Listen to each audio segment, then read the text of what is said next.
طلب العلم فريضة على كل مسلم. السلام علیکم ورحمۃ اللہ تعالی وبرکاتہ. لک الحمد یا اللہ والصلاۃ والسلام علیک یا سیدی یا رسول اللہ صلی اللہ تعالی علیہ وسلم. ناظرین کرام، آج میں اس ویڈیو میں سید امین القادری صاحب کی تقریر کی ایک چھوٹی سی کلپ اور ایک اور صاحب ہیں ان کی تقریر کی ایک چھوٹی سی کلپ اور ایک اور صاحب ہیں جنہوں نے سید امین القادری صاحب کی اس تقریری کلپ پر جو ہے اعتراض کیا ہے اور سید امین القادری صاحب کو توبہ تک کا حکم دے دیا ہے اور ان پر حکم لگا دیا ہے. وہ 3 کلپ سناؤں گا اور اس کے بعد میں پوری اپنی مکمل وضاحت کروں گا اور آپ خود فیصلہ کرنا کہ کیا درست ہے اور کیا درست نہیں ہے. کمنٹس میں اپنی رائے ضرور پیش کرنا.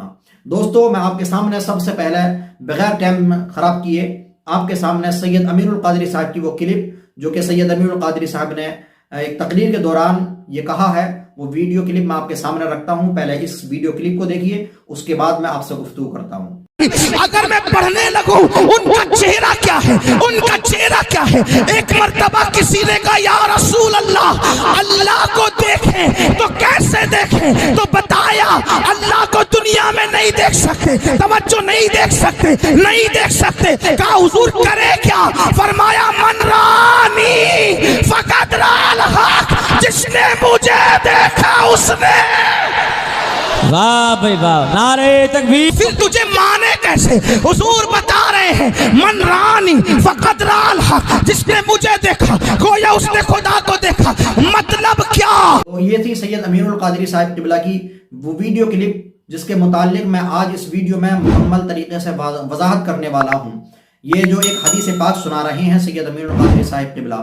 اب ایک اور ویڈیو کلپ سنیے، اس کے بعد میں آگے گفتگو کرتا ہوں آپ سے. یہ ویڈیو کلپ دیکھیے پہلے. صحابہ کا یہ عقیدہ تھا یا رسول اللہ آپ کو دیکھا، خدا کو دیکھا. کیونکہ یہ روایت ہے حضرت ابو ہریرہ رضی اللہ تعالی عنہ مدینے کی گلیوں کے اندر آپ آواز بلند کرتے ہیں، او مدینے والوں، میں نے مدینے کی گلیوں کے اندر رب کو چلتے ہوئے دیکھا ہے. فاروق اعظم نے جب یہ بات سنی حضرت ابو ہریرہ کو پکڑا، مصطفیٰ کی بارگاہ کے اندر لے کے آئے. آ کے عرض کرتے یا رسول اللہ ابو ہریرہ دیوانہ ہو گیا ہے. ابو ہریرہ کہتا ہے میں نے مدینے کی گلیوں میں خدا کو چلتے ہوئے دیکھا ہے. میرے مصطفیٰ کریم صلی اللہ علیہ وسلم نے کیا فرمایا؟ حضور نے فرمایا کالا صدقتا، ابو ہریرہ سچ کہتا ہے. یا رسول اللہ سچ کہتا؟ فرمایا ہاں. من رآنی فقد رأى الحق، جس نے مجھے دیکھا اسی نے مجھے کو دیکھا، جس نے مجھے دیکھا اس نے خدا کو دیکھا.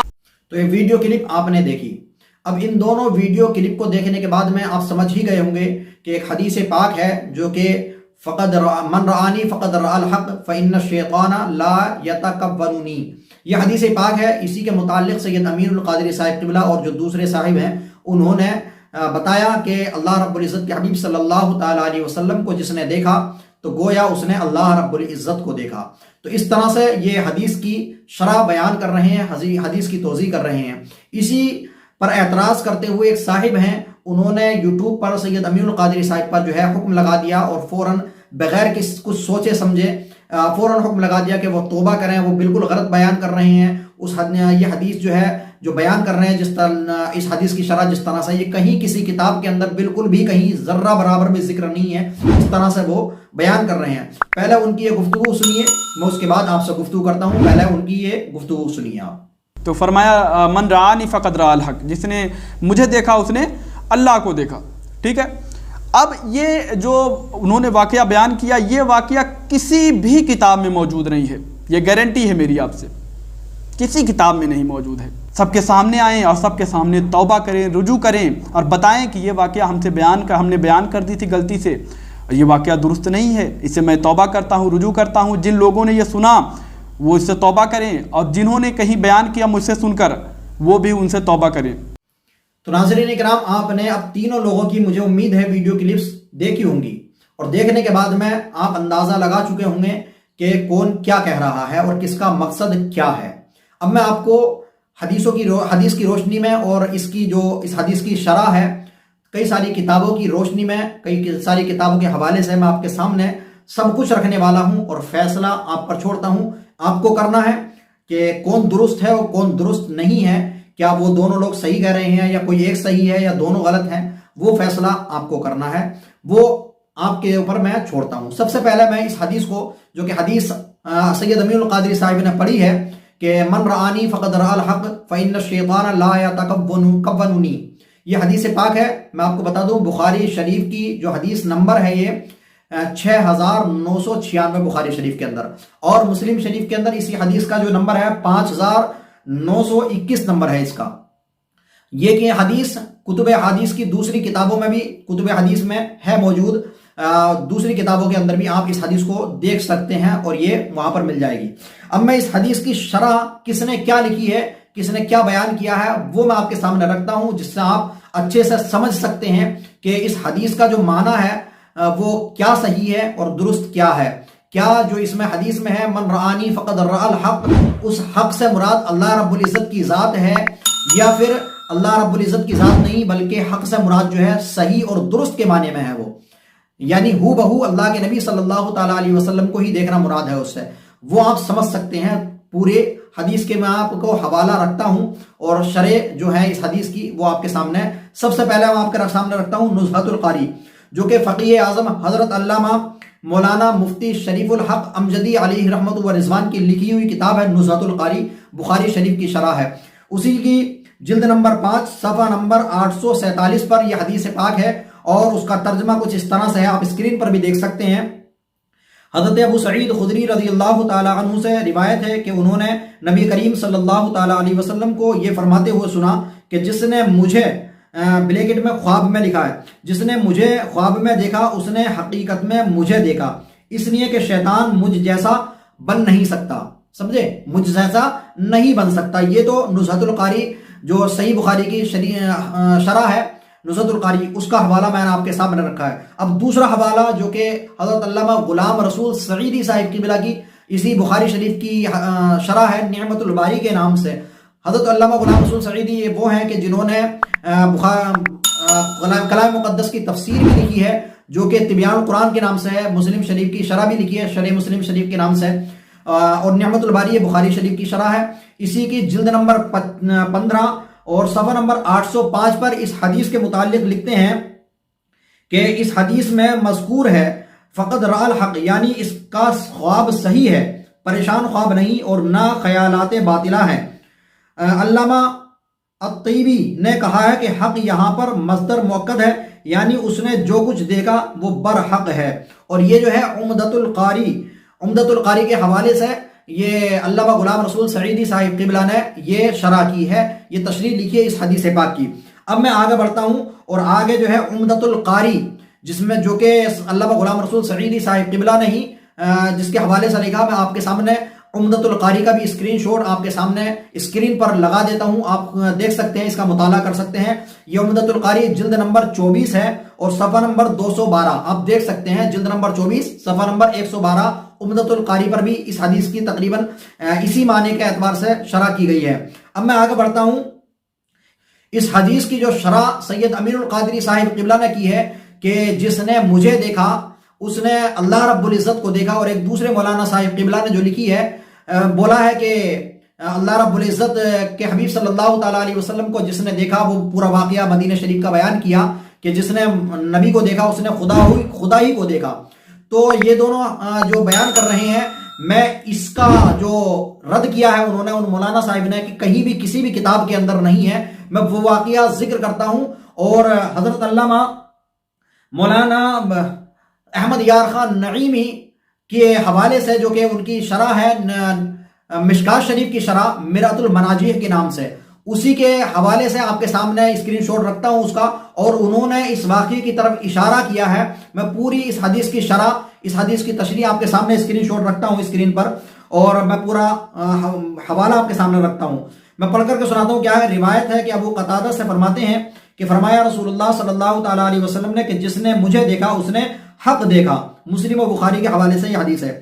اب اس حدیث کی شرح کے اندر نیچے لکھتے ہیں کہ اس حدیث کے چند معنی کیے گئے ہیں. ایک یہ کہ دیکھنے سے مراد یہ ہے خواب میں دیکھنا، اور حق سے مراد ہے واقعی دیکھنا، باطل کا مقابل. یعنی جس نے خواب میں مجھے دیکھا اس نے واقعی مجھے دیکھا، وہ شکل خیالی یا شیطانی نہیں، میری ہے. سمجھے؟ یعنی کہ ہو بہو حضور صلی اللہ تعالیٰ علیہ وسلم کو دیکھا. اس میں جو ہے شیطان کا وسوسہ یا شیطانی شکل نہیں ہے، بلکہ میری ہی شکل کو، میری ہی صورت کو دیکھا ہے اللہ کے حبیب صلی اللہ تعالیٰ علیہ وسلم کو جس نے خواب میں دیکھا. آگے لکھتے ہیں دوسرے جو ہے اس کی حدیث کی شرح جو دوسری ہے وہ یہ کہ تا قیامت جو ولی بیداری میں مجھے دیکھے گا وہ مجھ ہی کو دیکھے گا، شیطان میری شکل میں اس کے سامنے نہ آئے گا۔ بعض اولیاء بیداری میں حضور کو دیکھتے آپ سے کلام کرتے ہیں، مصافحہ معانقہ کرتے ہیں۔ شیخ ابو مسعود ہر نماز کے بعد حضور انور صلی اللہ تعالیٰ علیہ وسلم سے مصافحہ کرتے تھے۔ ابو الحسن شاذلی فرماتے ہیں کہ مجھ سے حضور انور صلی اللہ تعالیٰ علیہ وسلم نے فرمایا، اے علی اپنے کپڑے پاک رکھو۔ نور الدین یحییٰ نے روز انور سے جواب سلام سنا۔ شیخ ابو العاص کہتے ہیں کہ اگر میں ایک ساتھ بھی حضور کا جمال نہ دیکھوں تو اپنے مرتد ہو جانے کا فتویٰ دوں۔ حضرت غوث پاک واعظ فرما رہے تھے کہ شیخ علی ابن حیتی سامنے بیٹھے تھے کہ انہیں نیند آ گئی۔ حضور غوث پاک ممبر سے اتر کر ان کے پاس باادب کھڑے ہو گئے اور حاضرین سے فرمایا، باادب رہو، خاموش رہو۔ کچھ دیر بعد علی بیدار ہوئے۔ جناب غوث پاک نے فرمایا، اے علی کیا تم نے خواب میں حضور کی زیارت کی؟ بولے ہاں۔ فرمایا، اس لیے میں تمہارے پاس باادب کھڑا ہو گیا۔ فرمایا، تم کو حضور نے کیا حکم دیا؟ عرض کیا، آپ کی مجلس میں حاضر رہنے کا۔ شیخ علی نے کہا کہ جو کچھ میں نے خواب میں دیکھا جناب غوث نے بیداری میں دیکھا۔ غرض کے بیداری میں حضور کو دیکھنا اولیاء اللہ سے ثابت ہے۔ یہ حدیث اس کی دلیل ہے۔ اشد اللمعات کے حوالے سے لکھتے ہیں، کوئی شخص اس دنیا میں آنکھوں سے بیداری میں رب تعالیٰ کو نہیں دیکھ سکتا، یعنی کہ بیداری میں اللہ رب العزت کو کوئی بھی شخص اللہ کے حبیب صلی اللہ تعالیٰ علیہ وسلم کے علاوہ کوئی بھی شخص جو ہے اللہ رب العزت کو بیداری کے عالم میں نہیں دیکھ سکتا۔ قرآن پاک میں ہے، لا تدرک الابصار، ان آنکھوں سے رب کو صرف حضور انور صلی اللہ تعالیٰ علیہ وسلم نے بیداری میں دیکھا، مگر زمین پر رہ کر نہیں بلکہ عرش سے ورا جا کر، یعنی معراج کی رات۔ ہاں، خواب میں رب تعالیٰ کی زیارت ہو سکتی ہے، بلکہ بعض خواص کو ہوئی ہے۔ حضور انور صبح کی نماز میں دیر سے آئے، بعد نماز فرمایا کہ میں نے رب کو اچھی صورت میں دیکھا، جیسا کہ ہم نے باب المساجد میں اس حدیث کی شرح میں لکھ چکے ہیں۔ بعض لوگ اس حدیث کے معنی یہ لکھتے ہیں، اب دیکھیے جو سید امین القادری صاحب نے بیان کیا ہے اور جو مولانا صاحب وہ دوسرے بیان کر رہے ہیں کہ کسی بھی کتاب کے اندر کوئی بھی اس کا ذکر ذرہ برابر نہیں ملتا، تو میں ان سے بھی کہنا چاہتا ہوں کہ اتنی جلدی فیصلہ مت کیجئے کسی بھی کے بھی تعلق سے۔ میں آگے پوری تفصیل اور بیان کروں گا کہ دیکھیے اس کتاب کے اندر جو مرۃ المناجی ہے اس کے اندر احمد یار خان نعیمی علیہ رحمۃ و رضوان ارشاد فرماتے ہیں، بعض لوگ اس حدیث کے معنی یہ کرتے ہیں کہ یہاں حق سے مراد رب تعالیٰ کی ذات ہے، اور معنی یہ ہے کہ جس نے مجھے دیکھا اس نے خدا تعالیٰ کو دیکھ لیا، کیونکہ حضور صلی اللہ تعالیٰ علیہ وسلم آئینِ ذات کبریا ہیں۔ جیسے کہا جائے کہ جس نے قرآن مجید پڑھا اس نے رب سے کلام کر لیا، یا جس نے بخاری دیکھی اس نے محمد بن اسماعیل کو دیکھ لیا۔ اگرچہ بعض لوگ اس معنی کی تردید کرتے ہیں، لیکن ہم نے جو توجیہ عرض کی اس توجیہ سے یہ معنی درست ہے۔ قرآن کریم نے حضور کو ذکر اللہ فرمایا، قد انزل اللہ علیکم ذکر الرسول، کیونکہ حضور کو دیکھ کر خدا تعالیٰ یاد آتا ہے۔ آپ نے ان تمام حوالہ جات کو سنا اور دیکھا۔ دیکھنے کے بعد میں آپ کو بخوبی اندازہ ہو گیا ہوگا کہ جو سید امین القادری صاحب قبلہ نے بیان کیا ہے اس کا بھی کہیں نہ کہیں ضرور حوالہ ملتا ہے، اور سید امین القادری صاحب قبلہ نے جو بیان کیا ہے، اور کوئی بھی اگر عالم بیان کرتا ہے اس طرح سے تو اس کا مقصد وہ نہیں ہوتا ہے کہ عین ذاتی باری تعالیٰ کو دیکھا ہو، بلکہ اس کا مقصد بھی یہی ہوتا ہے کہ اللہ رب العزت کے حبیب صلی اللہ تعالیٰ علیہ وسلم کی ذات میں اللہ رب العزت کا جلوہ ہے، کیونکہ اللہ کے حبیب صلی اللہ تعالیٰ علیہ وسلم کی ذات جو ہے وہ پروردگار عالم کا آئینہ ہے، ذات کبریا کا آئینہ ہے، تو بلا شبہ اسی طرف اشارہ ہوتا ہے اور مقصد وہی ہوتا ہے۔ مقصد یہ نہیں ہوتا کہ عین ذات باری تعالیٰ کو دیکھا، مقصد یہ نہیں ہوتا۔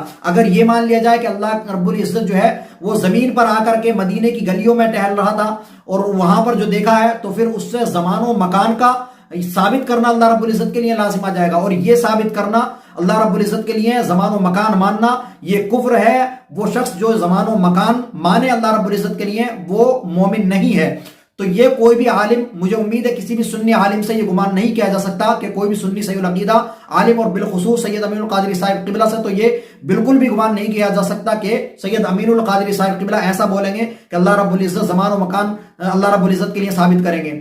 تو بلا شبہ سید امین القادری صاحب قبلہ نے جو بیان کیا ہے وہ یہی ہے کہ اللہ رب العزت کے حبیب صلی اللہ تعالیٰ علیہ وسلم کی ذات پاک میں جو ہے وہ پروردگار عالم کا جلوہ ہے، اور ذات کبریا کا جلوہ اللہ کے حبیب صلی اللہ تعالیٰ علیہ وسلم کے اندر ہے، عین ذات باری تعالیٰ نہیں۔ تو امید ہے کہ آپ تمام حضرات اس کو اچھے سے سمجھ گئے ہوں گے۔ تو دوستو ناظرین اکرام، آپ نے پوری تفصیل وضاحت سن لی اور تمام حوالہ جات بھی آپ نے دیکھ لیے ہوں گے۔ اب میں آپ کو بتا دوں کہ دیکھیے، سب سے پہلے تو سید امین القادری صاحب کی بارگاہ میں مؤدبانہ گزارش کرتا ہوں کہ آپ الحمدللہ عوام کے درمیان اور خواص کے درمیان بہت قابل احترام ہیں، اور چونکہ آپ اللہ کے نبی صلی اللہ تعالیٰ علیہ وسلم کے نسب سے متعلق ہیں، نسب سے تعلق ہے آپ کا، اور آپ سید ہیں الحمدللہ، میں آپ کی بارگاہ میں مؤدبانہ گزارش کرتا ہوں کہ کسی بھی تقریر کے اندر وہ واقعات ذکر کریں کہ جو صحیح سندوں کے ساتھ میں روایت ہیں اور بیان کیے گئے ہیں۔ کوئی بھی ایسا واقعہ، کوئی بھی ایسی حدیث کہ جو صحیح سند کے ساتھ میں نہیں ہے، یا جس کو جو ہے لوگ تردید کرتے ہیں، جس کی کچھ لوگ جو بیان نہیں کیا جاتا ہے، تو ایسے واقعات سے پرہیز کریں، یہ بہتر ہوگا۔ میری اپنی رائے ہے یہ، باقی آپ مجھ سے زیادہ بہتر جانتے ہیں۔ سید امین القادری صاحب کی بارگاہ میں مؤدبانہ گزارش کرتا ہوں۔ دوسری چیز میں ان مولانا صاحب سے کہنا چاہتا ہوں کہ دیکھیے، کسی پر بھی اتنی جلدی حکم نہیں لگانا چاہیے، اور کہیں بھی تمام کتابوں کا انکار نہیں کرنا چاہیے۔ بلا شبہ یہ حدیث جو ہے وہ اکثر کتابوں کے ذریعے یہی حوالہ ملتا ہے اور یہی معلوم ہوتا ہے کہ ہاں، اکثر کتابوں کے اندر جو ذکر کیا ہے، اکثر شارحین نے وہ یہی بیان کیا ہے کہ اس حدیث سے مراد جو ہے، حق سے مراد اللہ رب العزت کے حبیب صلی اللہ تعالیٰ علیہ وسلم کی ذات ہی ہے، کہ یعنی جس نے اللہ کے نبی کو خواب میں دیکھا تو ہو بہو اس نے اللہ کے نبی کو ہی دیکھا، سمجھے؟ یعنی شیطان وغیرہ یا کسی بھی چیز کو نہیں دیکھا، بلکہ ہو بہو اللہ کے نبی صلی اللہ تعالیٰ علیہ وسلم کو ہی دیکھا۔ یہی معنی زیادہ بہتر اور اکثر شارحین نے اسی کو بیان فرمایا ہے۔ لیکن سرے سے بالکل ہی اس واقعے کا انکار کرنا یہ بھی درست نہیں ہے، جیسا کہ میں نے مفتی احمد یار خان نعیمی علی رحمۃ و رضوان کی کتاب مرۃ المناجی کے حوالے سے آپ کے سامنے حوالہ رکھا تھا کہ کہیں نہ کہیں اس کا حوالہ بھی ضرور ملتا ہے جو سید امین القادری صاحب نے اور دوسرے مولانا صاحب نے وہ بیان کیا ہے۔